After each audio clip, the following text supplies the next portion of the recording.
Hello दोस्तों, good morning. स्वागत है एक बार फिर से आप सभी का एमजेटी एजुकेशन में। साथियों, आज है संडे और संडे को होता है आपका वीकली टेस्ट। तो आज हम लोग वीकली करंट अफेयर का रिवीजन करने वाले हैं। टॉप 30 क्वेश्चंस रहेंगे, दमदार क्वेश्चन रहेंगे, इनका आपको आंसर करना है। जो भी क्वेश्चंस पूछे जाएं, डिटेल एक्सप्लेनेशन तो मैं बताऊंगा ही, लेकिन पहले आपको आंसर कर देना है और एंड में अपना स्कोर भी काउंट करके बताना है, जिससे आप अपना एनालिसिस कर सको कि इन टॉप 30 में से आपका कितना सही हुआ। चलिए शुरुआत करते हैं बिना किसी देरी के। आप इसकी क्विज और पीडीएफ एमजेटी ऐप से प्राप्त कर पाओगे, तो एमजेटी ऐप का लिंक डिस्क्रिप्शन में है, आप वहां से प्राप्त कर सकते हो। रेलवे एग्जाम की तैयारी करने वाले लोगों के लिए रेलवे सामान्य विज्ञान की ई बुक आई हुई है। 1100 प्लस क्वेश्चन है। थ्योरी, प्रीवियस ईयर क्वेश्चन और प्रश्नोत्तर इसमें दिए गए हैं। आप इसे एमजेटी ऐप से जाकर हिंदी और इंग्लिश दोनों लैंग्वेज में प्राप्त कर सकते हैं।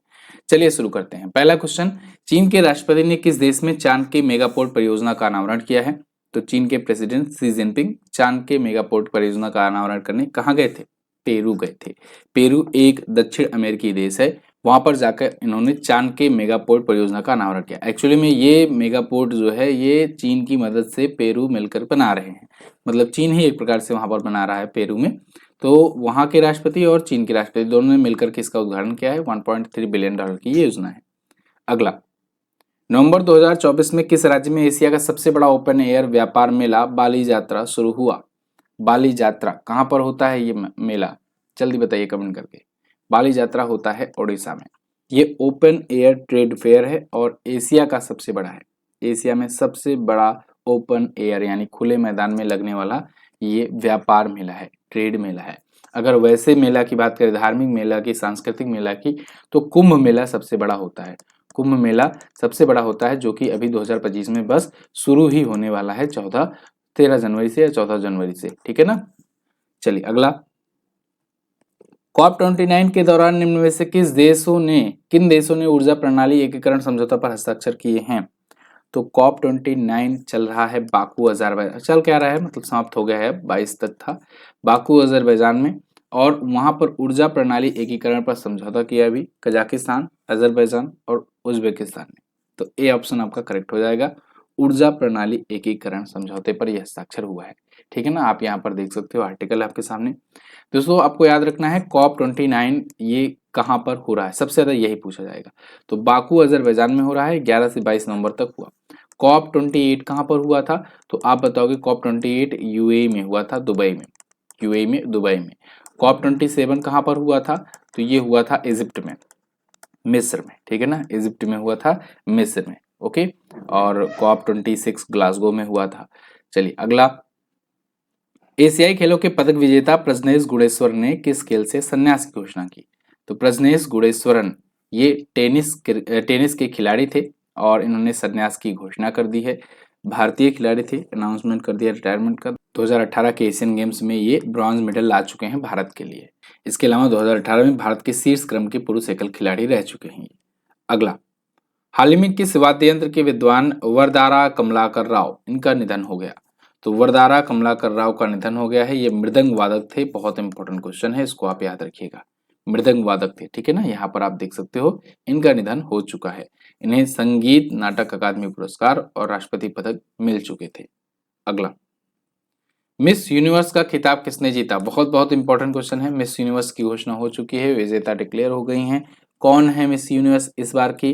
तो इस बार की है विक्टोरिया केजोर थीलविंग। कौन है? विक्टोरिया केजोर थीलविंग। कहाँ के रहने वाले हैं ये? तो ये हैं डेनमार्क की। कहाँ की? डेनमार्क की रहने वाली हैं। कहाँ की होती हैं, इनका भी क्वेश्चन पूछा जाता है, तो इसे आप याद रखेंगे। फर्स्ट रनर अप रही थी चिडिम्मा एतोत्सिना, सेकंड पर थी मारिया फर्नांडा। अच्छा, भारत वाली कौन थी? तो भारत की थी रिया सिन्हा। रिया सिन्हा गई थी भारत की तरफ से रिप्रेजेंट करने। ठीक है ना, लेकिन ये टॉप 12 में जगह नहीं बना पाई, है ना, तो इसलिए बाहर हो गई। तो रिया सिन्हा ये मिस यूनिवर्स इंडिया जीती थी, तो मिस यूनिवर्स में भारत को रिप्रेजेंट करने गई थी, लेकिन यहाँ जीत नहीं पाई। पिछली बार की सेनिस पलासियोस थी जिन्होंने इनको ताज पहनाया। अगला, हाल ही में हुई घोषणा के अनुसार सराय काले खां चौक का नाम बदलकर क्या रखा गया? तो सराय काले खां चौक जो है दिल्ली में है और यहाँ पर नाम बदल करके अब भगवान बिरसा मुंडा चौक कर दिया गया है। तो यहाँ पर आप आर्टिकल देख पाओगे, बिरसा मुंडा चौक, भगवान बिरसा मुंडा चौक कर दिया गया है ये। ठीक है, दिल्ली पूर्व मध्य और उत्तरी क्षेत्रों को जोड़ने वाला एक महत्वपूर्ण ट्रांजिट पॉइंट है ये। नाइजीरिया ने किसको अपने दूसरे सर्वोच्च राष्ट्रीय पुरस्कार grand commander of the order of niger से सम्मानित किया है? तो grand commander of niger award से सम्मानित किए गए पीएम मोदी। पीएम मोदी अभी आपको याद होगा नाइजीरिया के दौरे पर थे। मैंने आपको बताया था ना 16 तारीख से लेकर के 21 तारीख तक 3 देशों की यात्रा पर गए। सबसे पहले ये नाइजीरिया गए, उसके बाद ये ब्राजील में गए G20 समिट में हिस्सा लेने, फिर उसके बाद ये गए गुयाना और यहाँ पर इनको कई सारे अवार्ड मिले हुए हैं। लगभग 4 देशों से इनको मिले हैं अवार्ड, वहाँ के बड़े सम्मान, नागरिक सम्मान। अब नाइजीरिया वाला जो था ये दूसरा नंबर का था, बाकी सब में तो सबसे बड़ा वाला मिला है इनको। तो नाइजीरिया में पीएम मोदी को मिला है नाइजीरिया का दूसरा सर्वोच्च सम्मान। इंटरेस्टिंग बात ये थी कि ये सम्मान प्राप्त करने वाले ये मात्र दूसरे व्यक्ति थे। पहले व्यक्ति केवल एलिजाबेथ थी जो कि ब्रिटेन की महारानी थी 1969 में, उनको मिला था, और दूसरा अभी इनको मिला है।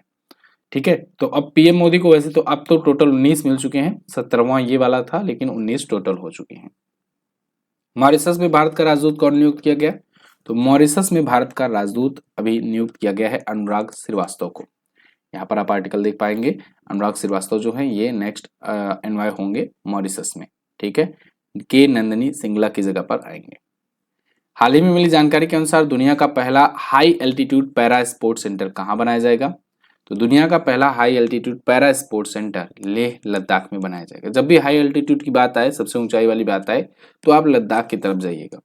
तो world first high altitude para sports centre होगा ये, और फोकस इसका किया जा रहा है 2028 के पैरालंपिक्स पर, उसमें ज़्यादा से ज़्यादा मेडल लाया जाए। तो हाई एल्टीट्यूड पर स्पोर्ट करा करके थोड़ा खिलाड़ियों को और अच्छा मजबूत किया जाएगा। ठीक है, अगला, गुरु घासीदास तैमूर पिंगला टाइगर रिजर्व किस राज्य का है जिसको भारत का 56वां टाइगर रिजर्व का तमगा दिया गया है, मतलब इसके रूप में अधिसूचित किया गया है? तो ये है छत्तीसगढ़ का। गुरु घासीदास तैमूर पिंगला टाइगर रिजर्व छत्तीसगढ़ में है, क्योंकि छत्तीसगढ़ में गुरु घासीदास नेशनल पार्क है, उसी में ये बनाया गया है, जिसको अभी 56वां टाइगर रिजर्व घोषित किया गया है। ठीक है ना, तो अब भारत में 56 टाइगर रिजर्व हो चुके हैं। सबसे बड़ा टाइगर रिजर्व पूछा जाए तो नागार्जुन श्रीसागर सैलम है, और नागार्जुन सागर श्रीशैलम है, ये आंध्र प्रदेश में स्थित है। दूसरा सबसे बड़ा मानस टाइगर रिजर्व असम का है। 19वां G20 शिखर सम्मेलन कहाँ हुआ? सबसे most important question, G20 summit 19वां वाला कहाँ हुआ? ये हुआ ब्राजील में, रियो डी जेनेरियो ब्राजील में। ठीक है ना, तो वहीं रियो में आपको याद होगा 2016 का ओलंपिक भी हुआ था, 2016 ओलंपिक भी हुआ था, है ना, रियो में ही। और अब G20 भी यहाँ पर ही हो रहा है। 18 नवंबर 2024 को ये लेकर के 19 नवंबर तक चला। 19 नवंबर में 18 और 19 नवंबर दोनों दिन चला, और पीएम मोदी भी यहाँ पर गए थे। G20 आज के टाइम पर G21 बन गया है, इसको बात ध्यान रखना। क्यों? क्योंकि पिछली बार जब आयोजन हुआ था इंडिया में ना, तो भारत ने अफ्रीकन यूनियन को शामिल किया था। ठीक है, तो यूरोपियन यूनियन और अफ्रीकन यूनियन दो तो इसमें संगठन है, बाकी 19 देश हैं। तो टोटल G20 में 21 सदस्य हैं। कह भले रहे हैं G20, लेकिन सदस्य इसमें 21 हैं। ठीक है ना, 21 है। अगला, नवंबर 2024 में किसको भारत का नया नियंत्रक एवं महालेखा परीक्षक या कहे कैग नियुक्त किया गया? तो भारत के नए CAG comptroller and auditor general जो कि 15वें नंबर के हैं, वो अब नियुक्त कर दिए गए हैं। कौन? के संजय मूर्ति। के संजय मूर्ति को गिरीश चंद्र मुर्मू जी की जगह पर लाया गया है। के संजय मूर्ति नए नियंत्रक एवं महालेखा परीक्षक यानी comptroller and auditor general of India होंगे। ये 15वें नंबर के होंगे। ठीक है ना, 15वें नंबर के। अनुच्छेद 148 के तहत भारत का राष्ट्रपति कैग की नियुक्ति करता है। अगला, भारत 2024 के लिए कितने प्रतिशत जीडीपी अनुमान वृद्धि के साथ G20 में सबसे आगे रहा है? तो दोस्तों G20 के जितने भी मेंबर हैं उनमें एक जीडीपी ग्रोथ रेट को लेकर के एक रैंकिंग निकाली गई, और इसमें देखा गया कि भारत सबसे आगे है। भारत की GDP growth rate on an average 7% से चल रही है। ये वो है सुनहरा मैप जिसको आप देख करके अच्छे तरीके से समझ सकते हैं। यहाँ पर G20 का ग्रोथ देखा गया है कि वहां पर किस देश का कितना है, G20 के जो मेंबर है उन कंट्रीज के बीच में। ठीक है ना, तो यहाँ भारत आपको सबसे बड़े में दिख जाएगा 7% के साथ। उसके बाद इंडोनेशिया देखिएगा 5%, फिर चाइना 4.8%, फिर रसिया, ब्राजील, अफ्रीका, तुर्की, अमेरिका यहाँ पर आपको दिखेगा 2.8% जीडीपी ग्रोथ रेट के साथ। ऐसे ऐसे यहाँ पर डाउन होते जा रहे हैं सब। तो ये G20 के मेंबर कंट्रीज की जीडीपी ग्रोथ रेट का एक मैप है। अगला, हाल ही में किस केंद्रीय मंत्री ने नो योर मेडिसिन ऐप का शुभारंभ किया है? तो नो योर मेडिसिन यानी कि अपनी मेडिसिन को जानो, अपनी दवाओं को जानो, इसको लॉन्च किया है किसने? इसको मनसुख मंडाविया ने लॉन्च किया है। क्यों? क्योंकि ये खेल और युवा मंत्रालय के मंत्री हैं और खेलों में अक्सर लोगों को दवाइयों का पता नहीं रहता है। अगर उनको कोई बीमारी होती है, वो कोई दवा ऐसे खा लेते हैं नॉर्मल, तो फिर डोपिंग टेस्ट में वो फेल हो जाते हैं कई कई बार। तो इसको ऐसा हो पाए, इसके लिए ये एक ऐप लॉन्च किए हैं जिसकी मदद से लोगों को पता चल पाएगा, खिलाड़ियों को, कि भाई कौन कौन सी दवाइयां हमको नहीं खानी है, क्योंकि उसमें कुछ ऐसे केमिकल हैं जो डोपिंग टेस्ट में हमको फेल करा सकते हैं। डोपिंग टेस्ट क्या होता है? नाडा के द्वारा नेशनल लेवल पर या उसके बाद आगे चलकर वाडा के द्वारा वर्ल्ड लेवल पर एक टेस्टिंग होती है जिसमें ये देखा जाता है कि कोई खिलाड़ी कोई ऐसा केमिकल तो नहीं यूज कर रहा, कोई ऐसी दवा, कोई ऐसी मेडिसिन तो नहीं यूज कर रहा जिससे उसका परफॉर्मेंस बूस्टअप हो जाए। तो इसलिए नाडा और वाडा जैसी एजेंसियां बनाई गई हैं। नाडा मतलब नेशनल एंटी डोपिंग एजेंसी, वाडा मतलब वर्ल्ड एंटी डोपिंग एजेंसी। अगला, टाटा स्टील शतरंज इंडिया ब्लिट्ज का खिताब किसने जीता है? इसको जीत लिया है दोस्तों मैग्नस कार्लसन ने। नॉर्वे के रहने वाले हैं मैग्नस कार्लसन और इन्होंने टाटा स्टील शतरंज इंडिया ब्लिट्ज चैंपियनशिप जीत ली हुई है। अर्जुन एरिगेसी जो हैं ये चौथे स्थान पर रहे, तीसरे स्थान पर रहे, और चौथे स्थान पर आर प्रज्ञानंदा रहे, दूसरे पर वेस्ले सो थे। मैग्नस कार्लसन नॉर्वे के हैं, ये बात कई बार पूछी जा चुकी है, इसको आप याद रखना। विश्व के सबसे ज्यादा रेटिंग वाले इस टाइम पर ये चेस के खिलाड़ी हैं।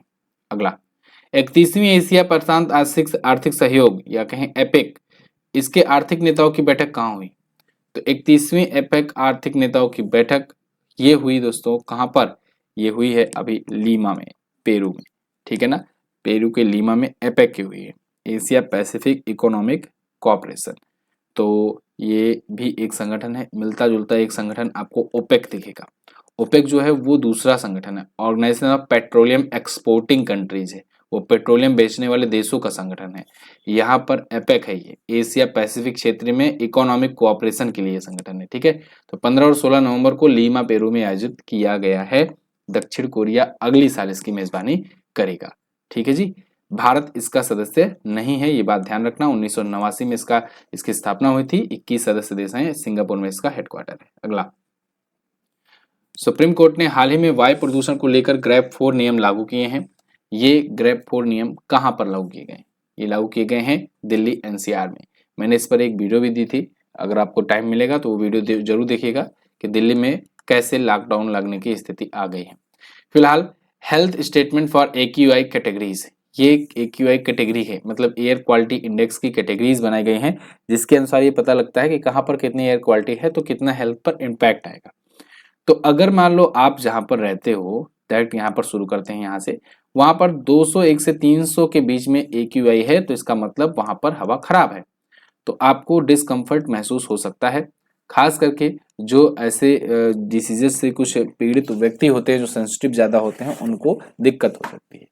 अगर और स्थिति खराब आ जाती है, AQI आपका 401 से 500 तक आ जाता है, सीवियर कंडीशन में आ जाता है, तो इसका मतलब कितने भी आप हेल्दी हो, आपको प्रॉब्लम होगी वहां पर, तो वहां पर रहने लायक बिल्कुल भी नहीं है। तो ऐसी स्थिति में वो जो कोर्ट्स होते हैं या कहीं सरकारें जो होती हैं, वो ग्रैप रूल लागू करती हैं। ग्रैप क्या है?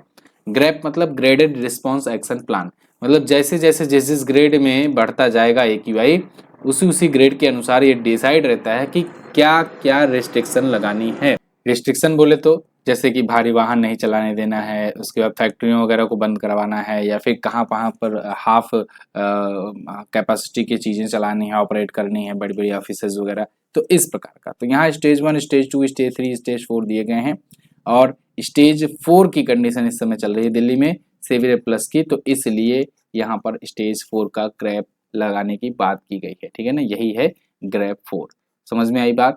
तो ये ग्रैप 4 मतलब हवा बहुत खराब है, और ग्रैप 4 के तहत वहां पर जितने भी वाहन हैं, वहां पर जितने भी BS4 के वाहन हैं, उससे नीचे के हैं, उन सबको बंद किया जाएगा, भारी वाहन को बंद किया जाएगा, ठीक है। 12वीं तक के स्कूल बंद करने का निर्णय आया हुआ है, ऑफिसेज को हाफ कैपेसिटी पर चलाने की बात आई है। अगला, 2024 में किसको सत्यजीत रे लाइफ टाइम अचीवमेंट अवार्ड से सम्मानित किया गया? तो सत्यजीत रे लाइफ टाइम अचीवमेंट अवार्ड दोस्तों ये मिलेगा फिलिप नोयस को। फिलिप नोयस आपको यहाँ पर दिख रहे हैं, इनको इस बार का सत्यजीत रे लाइफ टाइम अचीवमेंट मिलेगा। किस में मिलेगा? 55वें भारतीय अंतर्राष्ट्रीय फिल्म महोत्सव में। आपको पता होना चाहिए ये शुरू हो चुका है, 20 से 28 नवंबर तक चल रहा है, गोवा में ही आयोजित होता है हर साल, ठीक है।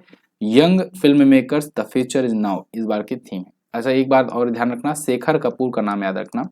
शेखर कपूर को 55वें और 56वें के लिए अध्यक्ष बनाया गया है, 55वें और 56वें के लिए डायरेक्टर बनाया गया है IFFI का, ठीक है ना। तो ये शेखर कपूर का नाम याद रखेंगे। अगला, इसरो ने किस रॉकेट के जरिए उपग्रह GSAT-20 का सफलतापूर्वक परीक्षण किया। तो इसरो ने GSAT को लॉन्च करने के लिए, GSAT-20 को लॉन्च करने के लिए स्पेस एक्स के फाल्कन 9 की मदद ली है। फाल्कन 9 स्पेस एक्स का हैवी रॉकेट है, रीयूजेबल रॉकेट है, और इसकी मदद से स्पेस एक्स का ये इसरो का ये रॉकेट जाएगा, ठीक है ना। तो ये क्या करेगा, किस लिए जा रहा है, तो ये यात्री विमानों को ब्रॉडबैंड सर्विसेज देने के लिए जा रहा है। मतलब अब तक आप देखते थे ना हवाई जहाज में आपका नेट नहीं चलता था, या कहा जाता था भाई मोबाइल ऑफ कर लो, नेट ना चलाओ, तो वहां पर हवाई जहाजों में भी लोग नेट चला सकें, अच्छे तरीके से सुविधा मिल सके नेट की, तो इसीलिए ये यात्री विमानों के लिए नेट सेवाएं देने के लिए ये रॉकेट, ये सैटेलाइट है, ठीक है। अगला, 14वीं हॉकी इंडिया सीनियर पुरुष राष्ट्रीय चैंपियनशिप किसने जीती है। इसको जीत लिया है दोस्तों ओडिशा ने। 14वीं हॉकी इंडिया सीनियर पुरुष राष्ट्रीय चैंपियनशिप 4 से 16 नवंबर तक आयोजित किया गया, चेन्नई में आयोजित हुआ था, और इसको जीत लिया है ओडिशा ने हरियाणा को हरा करके, ठीक है। उत्तर प्रदेश इसमें तीसरे स्थान पर रहा।